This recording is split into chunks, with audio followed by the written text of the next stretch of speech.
let the good times roll.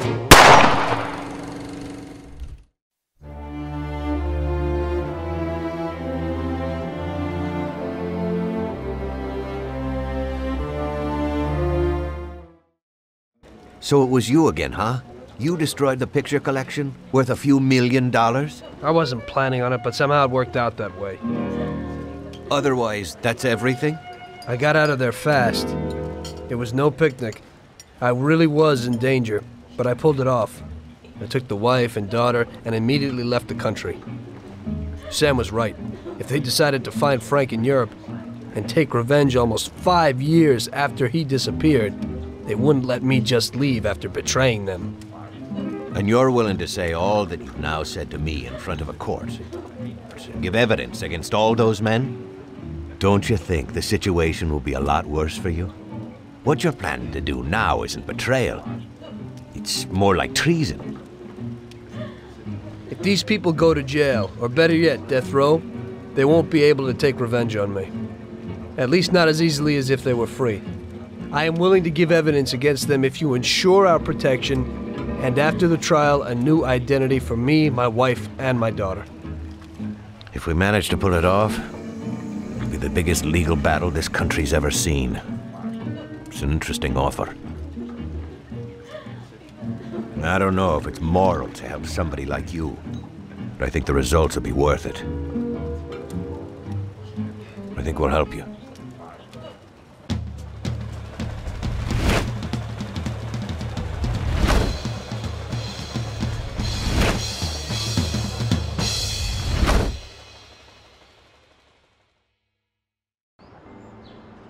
Everything worked out until the legal case. I sat in my cell and wrote down the evidence I had against all the people I had worked with. People I had been friends with for 10 years. The case was huge and caused a shock throughout the country. Salieri got life. Even some of his thugs got the chair. The shortest sentence was 8 years.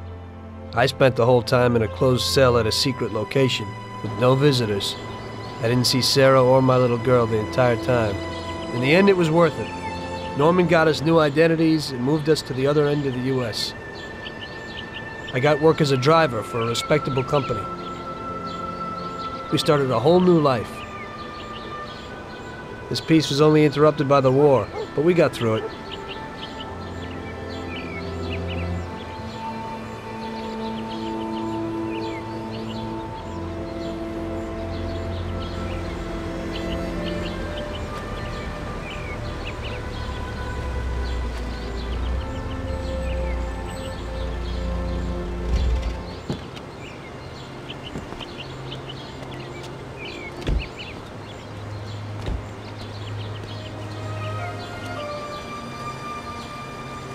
Mr. Angelo?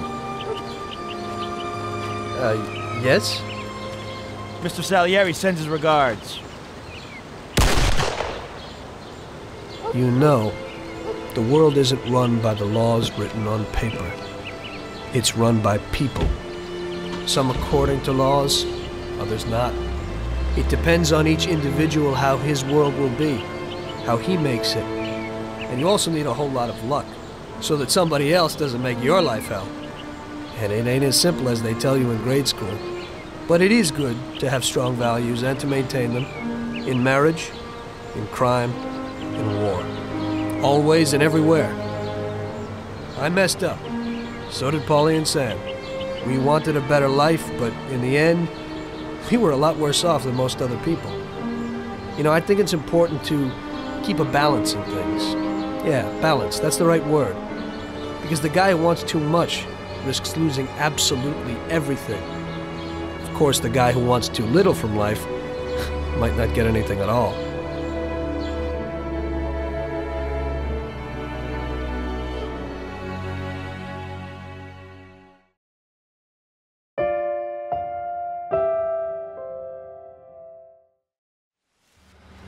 What the hell is this? It's all right, Joe. Is it done? It's done. All right, then. Looks like a celebration is in order. Come on, let's head to the cat house. Sounds good to me. Come with me, Vito. There's more we need to talk about. All right, we'll see you over there.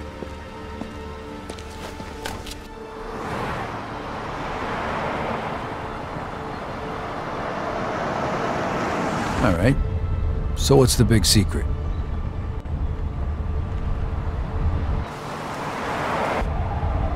Hey, what the hell's going on? Where they taking Joe? Sorry, kid. Joe wasn't part of our deal.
Sal and Georgie are gone. And after all the shit we've been through, we run this city. After all the bullshit, it's almost impossible for me to wrap my brain around the fact that we actually did it. You're a fucking saint, Lincoln. And I'm honored to know you. Now, that's the kind of news you never get tired of hearing.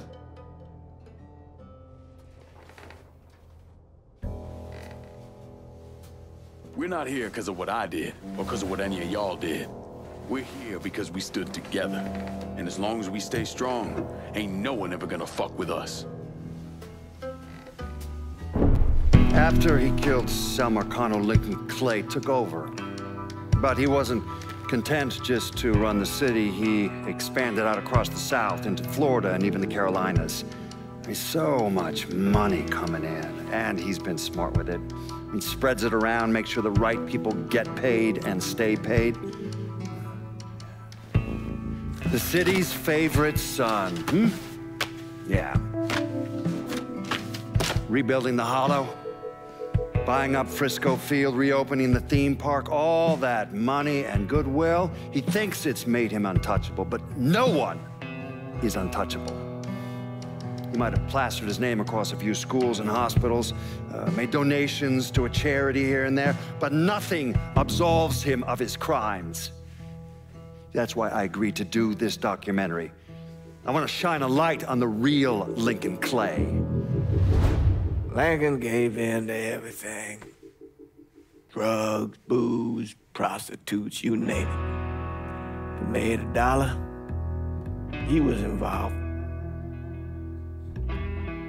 Seeing him on the news, strutting around. Sometimes I think he should have died over at Sammy's with all the rest of them.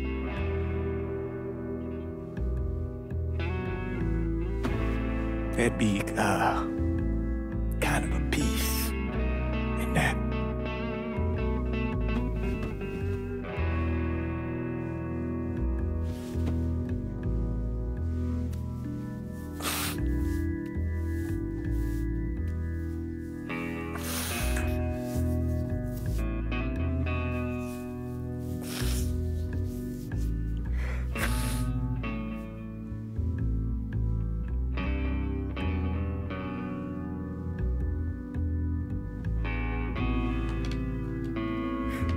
Turn it off! There's nothing else to say about any of this.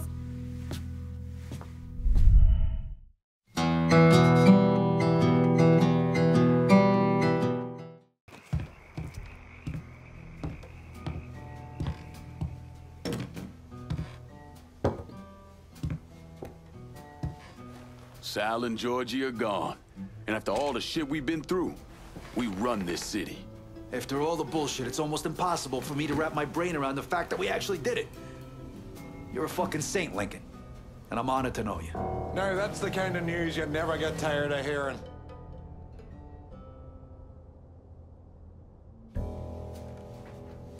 It ain't personal.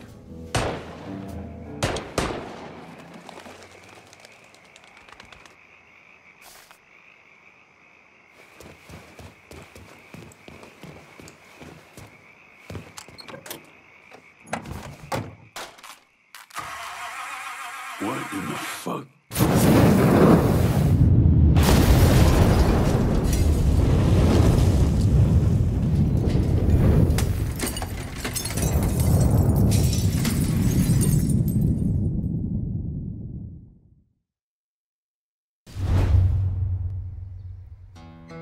You want to know what happened to Lincoln? After he killed those people he worked with, I realized that he was no different from Sal Marcano. So I put a bomb under his car.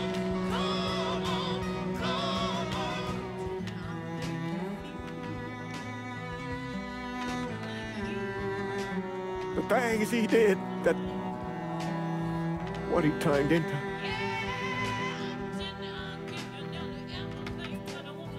I did some things in my life. Things that I regret.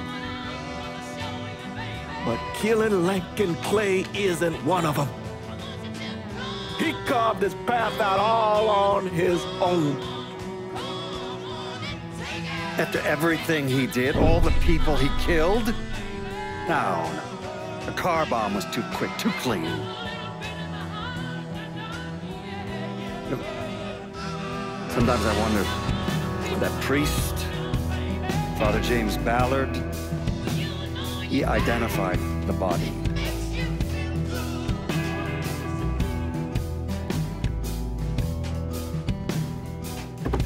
Some nights when I'm down here, going over it all again,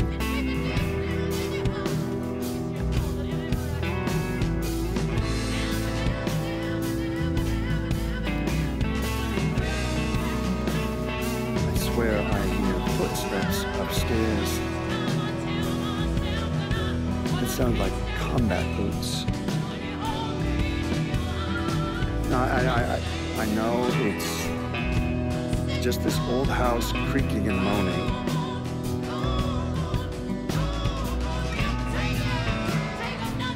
Well, when it happens, I can't help but wonder if it's Lincoln Clay coming to take what's left of my life.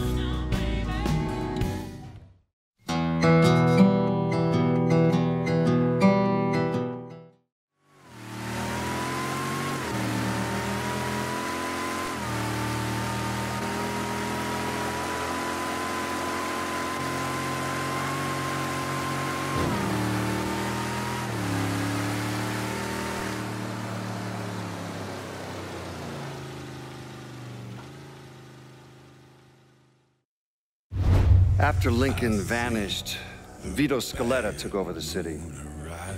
Now he spit on Sal Marcano's grave one last time by actually doing what Marcano couldn't, finishing the casino. Now 2 years later, Scaletta opened another casino, and then it was just an avalanche of development. Hotels, arenas, the new convention center. I mean, today everyone knows this place as the Las Vegas of the South, but the whole damn thing was built on bodies Lincoln Clay left behind, with blood money he and his lieutenants stole from the mob. And Vito?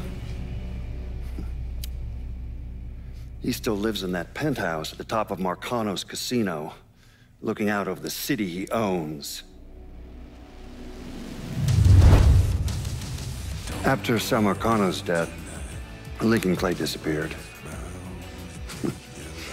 The Bureau deprioritized the investigation after a few months, but I keep an active file.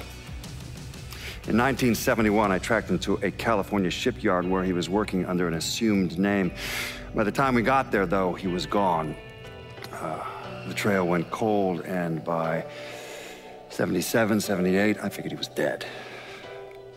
But then I got a report of someone matching his description working with the Colombians. Since then, there's a new sighting of him every couple of years.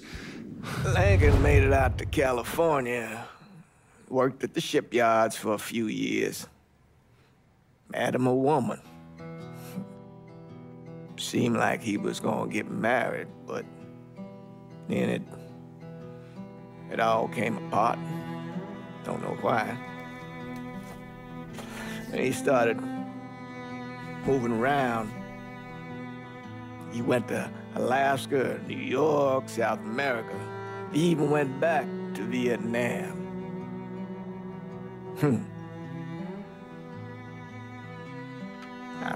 I still get postcards from time to time.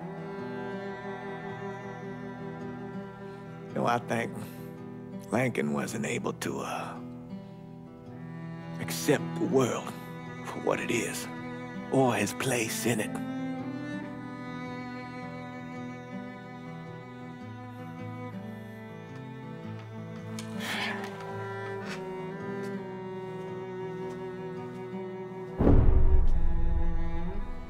Someday, he's going to get tired of running, or make a mistake, and I'll be waiting.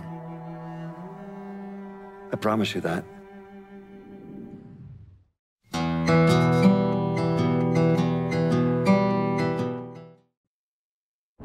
After Lincoln Clay vanished, Thomas Burke assumed control of the city. According to his daughter, Burke's liver was riddled with cancer. He should have lived maybe, another 6 months. But that selfish bastard used the money Lincoln left him to go to Mexico and get a black market transplant. And then he hung around for another 16 years. Now, he flooded the city with booze, then expanded into drugs, first heroin, then cocaine. He used the same infrastructure he'd set up for moonshining, and within a year or so, most of the cocaine entering the country came through here. Anyway, Burke was one of the wealthiest men in the southern United States. Hell, he bought himself a seat on the city council and got the township's name legally changed to Bourbon City. But all that cocaine attracted other criminals, and Burke went to war with the Cuban gang. Shootouts in the streets, car bombs, a brothel burned to the ground. When the Cubans called him out, Burke came, armed with an M60 and grenades. He killed 8 men before they put him down, and that was 1984. And since then, no one has sat on the throne for more than a few months. The city is still a lawless fool's paradise. After Samarkand's death, Lincoln Clay disappeared. The Bureau deprioritized the investigation after a few months, but I keep an active file. In 1971, I tracked him to a California shipyard where he was working under an assumed name. By the time we got there, though, he was gone. The trail went cold, and by 77, 78, I figured he was dead. But then I got a report of someone matching his description working with the Colombians. Since then, there's a new sighting of him every couple of years. Lincoln made it out to California. Worked at the shipyards for a few years. Met him a woman. Seemed like he was gonna get married, but then it all came apart. Don't know why. And he started moving around. He went to Alaska, New York, South America. He even went back to Vietnam.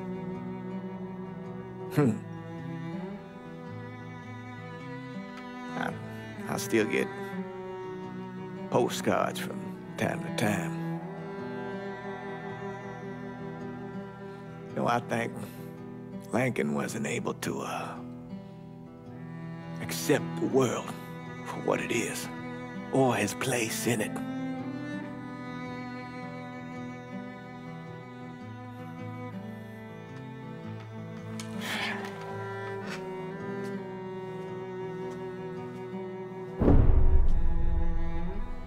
Someday, he's going to get tired of running, or make a mistake, and I'll be waiting.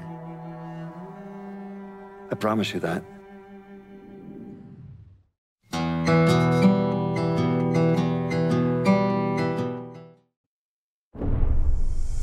After Lincoln vanished, Cassandra took control of the city's underworld.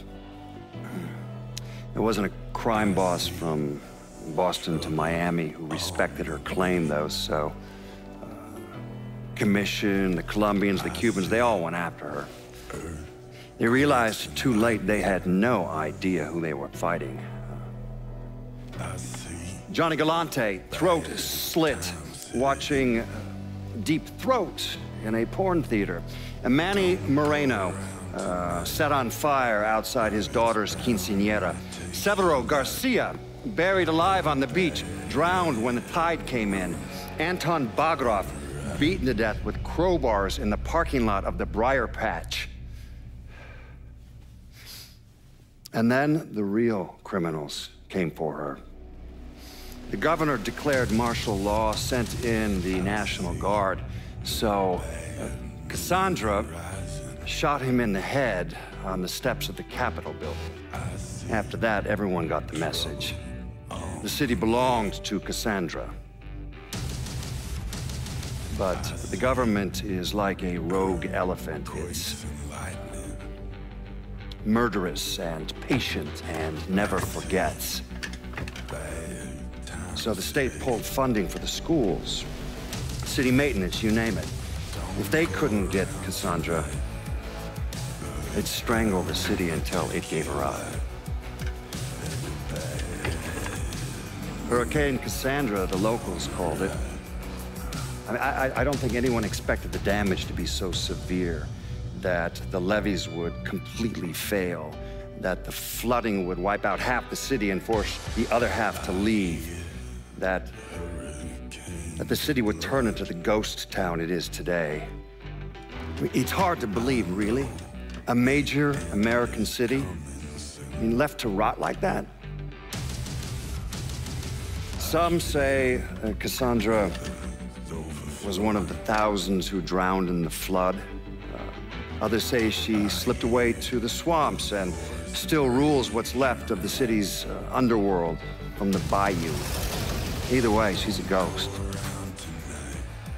She hasn't been seen in years. After Sal Marcano's death, Lincoln Clay disappeared. The Bureau deprioritized the investigation after a few months, but I keep an active file. In 1971, I tracked him to a California shipyard where he was working under an assumed name. By the time we got there, though, he was gone. The trail went cold, and by 77, 78, I figured he was dead. But then I got a report of someone matching his description working with the Colombians. Since then, there's a new sighting of him every couple of years. Lincoln made it out to California. Worked at the shipyards for a few years. Met him a woman.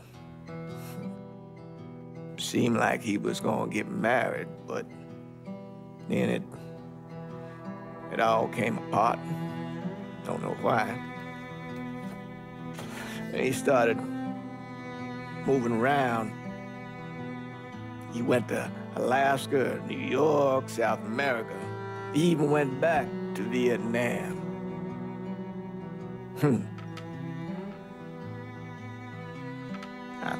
I still get postcards from time to time.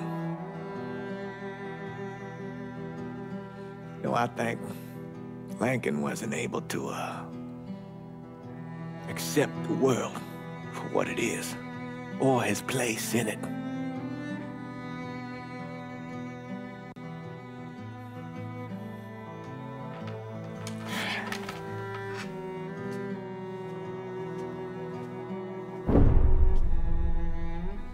Someday, he's going to get tired of running, or make a mistake, and I'll be waiting. I promise you that.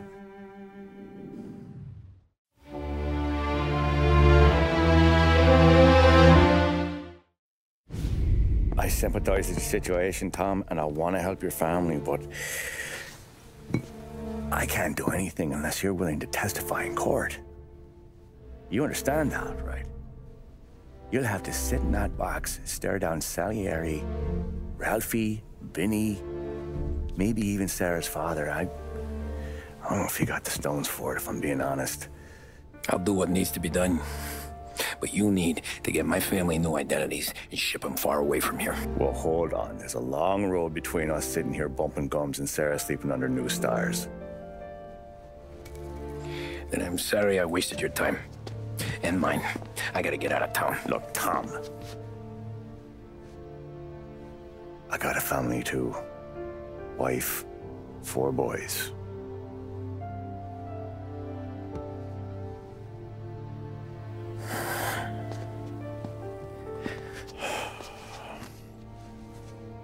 All Irish twins. Yeah.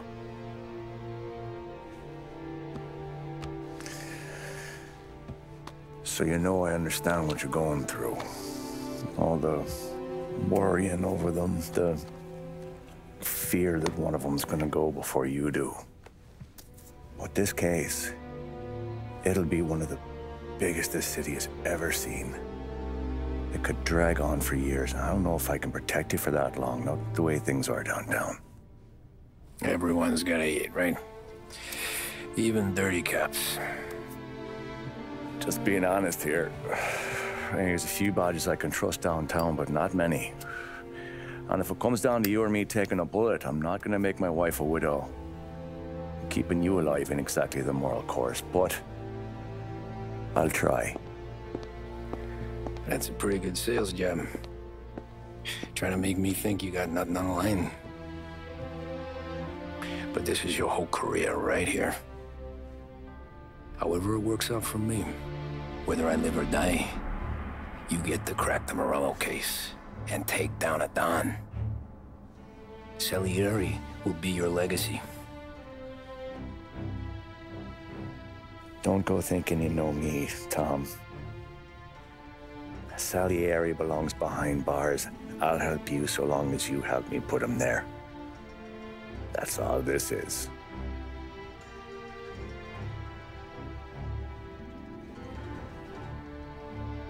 Then that has to be enough.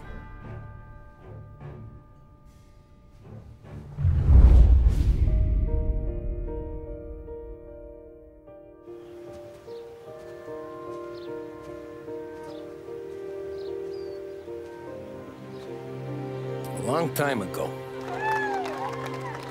in another life,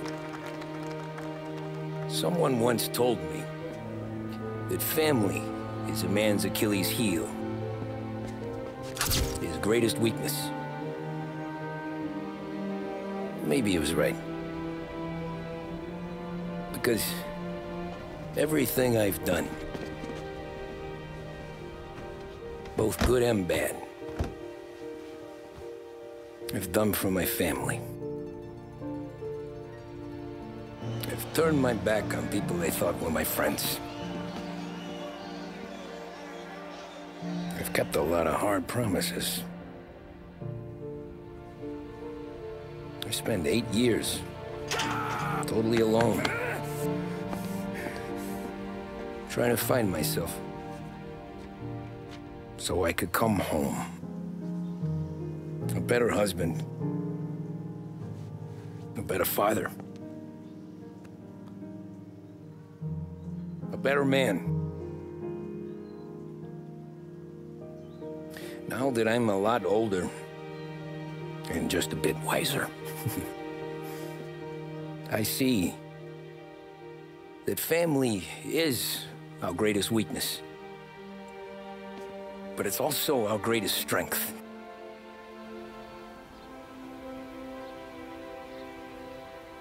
It gets us out of bed in the morning.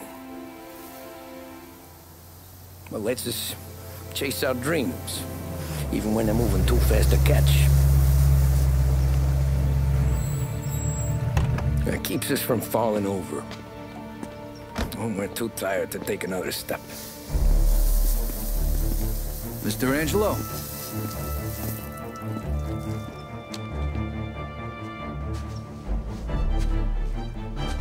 Yes. Mr. Salieri sends his regards. Tommy!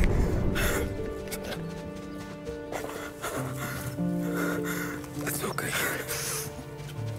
You're safe now. You're all safe. Remember that money, jobs, even best pals will come and go. But family is forever.